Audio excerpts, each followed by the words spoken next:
Queridos amigos, boa tarde. Vocês hoje me pediram que eu falasse sobre o que vem a ser a armadura de Deus. É interessante vermos a imagem de uma armadura. Não é algo com o qual nós nascemos, mas é algo que devemos vestir. E devemos vesti-la não sozinhos, nós não conseguimos. Nós precisamos de outros que nos ajudem a vesti-la.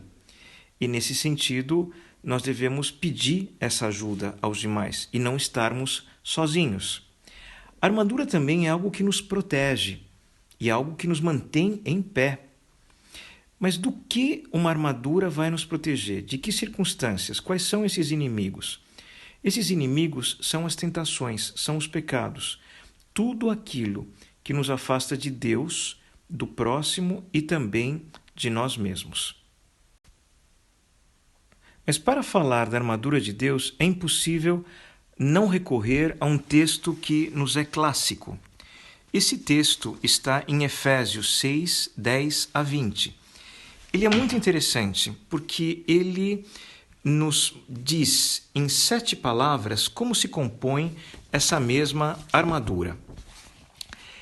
Em primeiro lugar, ele pede que nós estejamos de pé, sem tibieza. Ou seja, como é que nós queremos combater o pecado, as tentações, o mal, o inimigo? Nós temos que estar de pé. Não podemos estar relaxados, caídos, desanimados, sem força interior, sem nada. Não. Em primeiro lugar, temos que estar de pé antes de mais nada. Em segundo, nós devemos estar com os rins cingidos com a verdade.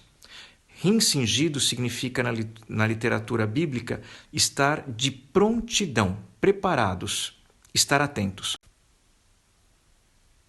A terceira forma de vestir essa armadura de Deus é termos a couraça da justiça. Mas atenção, de qual justiça estamos falando? Da justiça humana ou da justiça divina? É da justiça divina. E na justiça divina nós temos que pensar sempre na compaixão, na misericórdia, no perdão, na paciência e na reconciliação. Não há outra maneira de fazer brilhar a justiça de Deus em nosso meio. O passo seguinte é termos os pés calçados. Quer dizer, se nós já estamos de pé, se temos os rins cingidos, nós temos que agir. Então, ter os pés calçados é sermos mensageiros, portadores da boa nova. Significa que nós temos que evangelizar.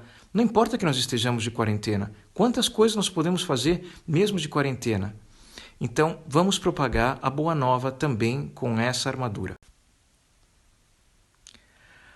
Para continuar vestindo a armadura de Deus, nós temos que ter, no quinto momento, usarmos um escudo. Esse escudo é a fé, aquele dom, aquela graça que Deus nos deu, e desde que nós descobrimos Deus e nele colocamos a nossa fé, nós não somos mais os mesmos. A fé é aquilo que sempre nos leva adiante. Mas essa fé tem que ser baseada também numa outra situação, que é a sexta, o capacete da salvação. Deus nos deu uma promessa de salvação, de salvar-nos do pecado e da morte, do pecado da morte e da morte do pecado. Esse é o capacete que nós devemos usar juntamente com o escudo da fé. Esses dois nos portam uma palavra muito, muito forte, muito impressionante, que é justamente a mantermos sempre a esperança.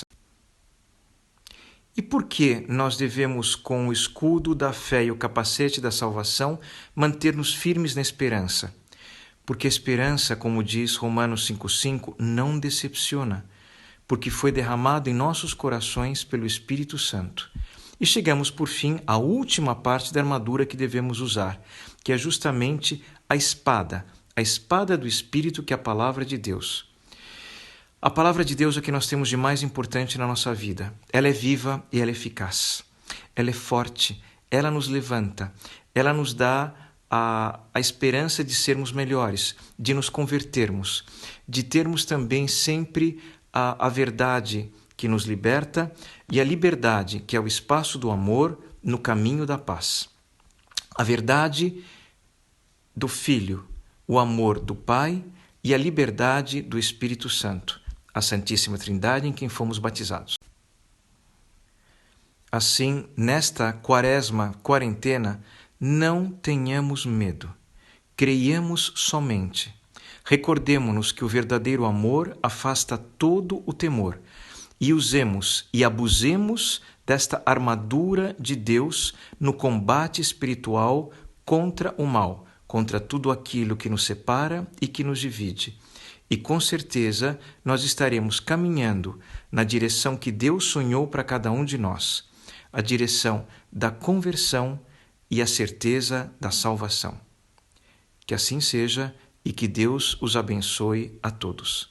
Dom Geraldo.